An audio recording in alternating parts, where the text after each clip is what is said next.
এ পর্যায়ে আমাদের বলা হচ্ছে নিচের সূচক সমতাকে লগের মাধ্যমে প্রকাশ করো এবং বৈজ্ঞানিক ডিভাইস অর্থাৎ ক্যালকুলেটর ব্যবহার করে এক্স এর মান নির্ণয় করো।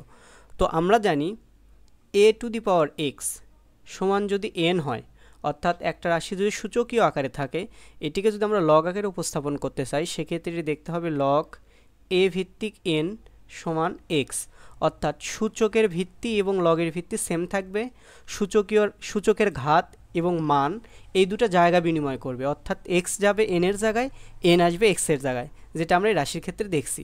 তো প্রথম প্রশ্নটি আমরা লিখি। প্রথম প্রশ্নে আমাদের দেয়া আছে 2 টু দি পাওয়ার x সমান 64।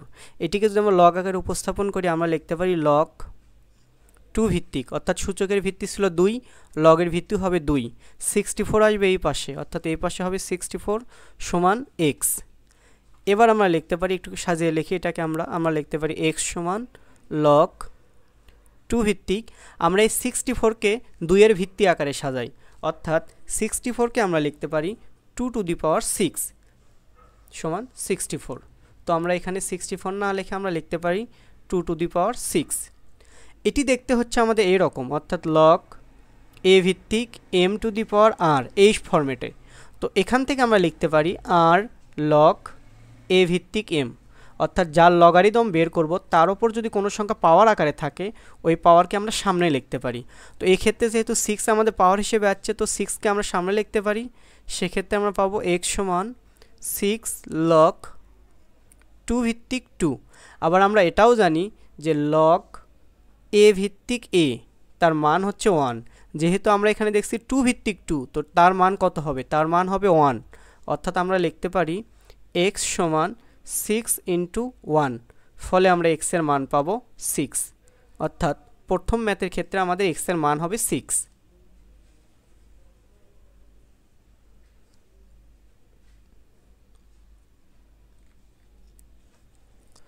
প্রথম ম্যাথের অনুরূপ আমরা দ্বিতীয় ম্যাথটা উঠিয়ে নেই।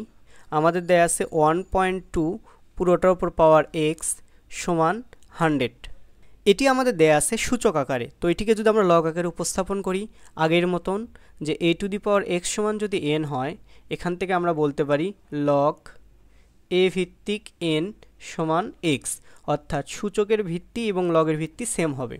তো এটিকে আমরা লগ আকারে উপস্থাপন করি, আমরা লিখতে পারি লগ 1.2 ভিত্তিক, অর্থাৎ সূচকের ভিত্তি ছিল 1.2, আমাদের লগের ভিত্তিও হবে 1.2, 100 আসবে এই পাশে আর x যাবে অপর পাশে।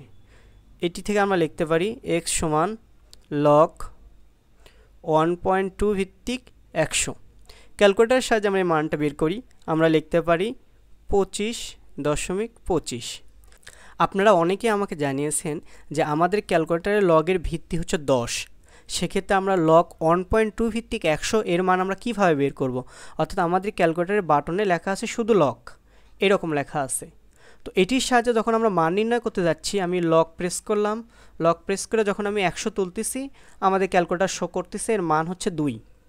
এখানে আমি লিখলাম 25.25, কিন্তু আমাদের ক্যালকুলেটরে দেখা যাচ্ছে লগ 100 যদি আমি তুলি তার মান আমরা পাচ্ছি 2। আপনারা অনেকে আমাকে এটা জানিয়েছেন। তো এটির জন্য আমরা কাজ যেটা করব, আমাদের এই ক্ষেত্রে দেয়া আছে লগ 1.2 ভিত্তিক 100। লগের সূত্রগুলো যদি আমরা একটু খেয়াল করি, আমরা এটিকে লিখতে পারি লগ 1.2 ভিত্তিক 100, এটি সমান আমরা বলতে পারি লগ 100 ডিভাইডেড বাই লগ 1.2, অর্থাৎ আপনাদের ক্যালকুলেটরে যেহেতু লগের ভিত্তি 10, তো এখানে আপনারা 10 লিখে নিন। তো সেক্ষেত্রে আপনারা কাজ যেটি করবেন, প্রথমে একটা ব্র্যাকেট ওপেন করবেন, লগ 100 উঠিয়ে নেবেন, ভাগ চিহ্ন দিবেন, ব্র্যাকেট ওপেন করবেন, লগ 1.2 লিখবেন, ব্র্যাকেট ক্লোজ করবেন, এরপর ইকুয়ালে চাপ দিলে আপনারা দেখবেন 25.25 এই মানটি পাচ্ছেন।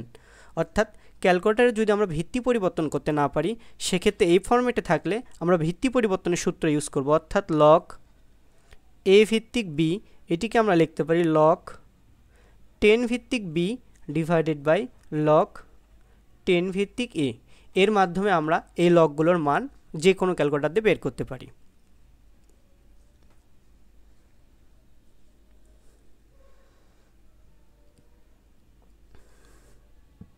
3 নম্বর প্রশ্নটি আমরা উঠিয়ে নেই। আমাদের দেয়া আছে 7 টু দি পাওয়ার x সমান 5।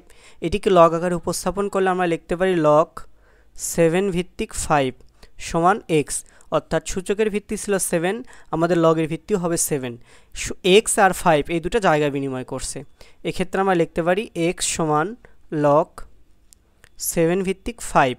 ক্যালকুলেটারের সাহায্যে যদি আমরা এই মানটি নিয়ে আসি, আমরা লিখতে পারি 0.827। এক্ষেত্রে আমরা সেম কাজ করব, আমরা ব্র্যাকেট ওপেন করব, লগ 5 ব্র্যাকেট ক্লোজ, ভাগ চিহ্ন দেব, লগ 7। আপনার ক্যালকুলেটারে যদি লগের ভিত্তি পরিবর্তন না করা যায়, সেক্ষেত্রে আপনারা এভাবে উঠাবেন, এরপর ইকুয়ালে চাপ দিলে আপনারা পাবেন 0.827। আর আপনার ক্যালকুলেটারে যদি লগের ভিত্তি পরিবর্তন করা যায়, তো প্রথমে লগ বাটনে প্রেস করবেন, দেখবেন এক্ষেত্রে এখানে একটা ঘর ফাঁকা হয়েছে, এখানে একটা ঘর ফাঁকা। এর নিচের ঘরে আমরা লিখব 7 এবং উপরের ঘরে আমরা লিখব 5, সেক্ষেত্রে আমরা পাবো 0.827।